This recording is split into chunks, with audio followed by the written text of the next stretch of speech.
There's just so many positive times in my life I can look back on that revolve around basketball. And nothing made me prouder than to play on teams that represented South Ripley and have the success that we had back in 1981, 1982.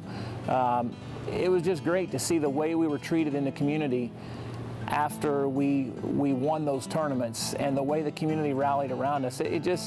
They're memories that I'll have with me forever, and a lot of those memories took place right in this gym. It wasn't financially feasible for the school to continue to operate Tyson Auditorium. And when the school moved out and the town took over, and then eventually this group of very devoted folks in the town got together and decided they were going to purchase this and try to restore it and try to put some more community programs back in here, is a great thing. It's a great thing for the Versailles community. They've been generously supported by some grant dollars, I believe, and are still continuing to go after more grant dollars. But it's exciting to see that there's that kind of interest in keeping this gym as an important community location that people can come to. They have the weight room downstairs, they host youth basketball camps, they do some volleyball things, they do all kinds of activities here in the gym now, and it's important for the community to have a facility like that, and it's great that we had some folks in the community step up and say, yeah, we want to take that on.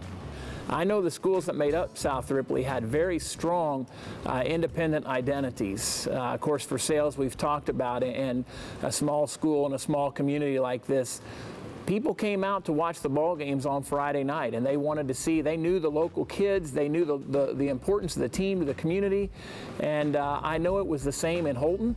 Strong community there that had a nice strong school and good ball clubs at Holton. The same with Cross Plains, the same with New Marion.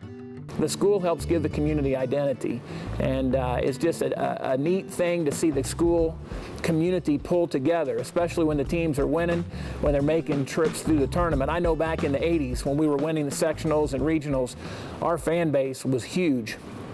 I remember as principal at the time, Dad used to organize a caravan, and they would meet here, follow the team bus, and we were going to Connersville to play in the regional. And I remember being on that bus, it was my sophomore year, my teammates and I, and you have to run through a particular road on the way to Connersville that has several hills. And we got up top of one of those hills, we got close to Connersville, and traffic kind of backed up. And as we stopped at the top of the hill and looked back out the back of the bus, all you could see were cars decorated in green and white as far as the eye could see. And boy, that gave you a tingling feeling and a chill up your spine just to say, hey, all those folks are coming to watch us today. The family relationships I've had as a result of basketball, and I'm not saying I wouldn't have had those relationships anyway, but as close as my dad and I were, and as close as I am with my two sons, a lot of that revolves around basketball and the fact that we share that in common. We share that love of the game in common.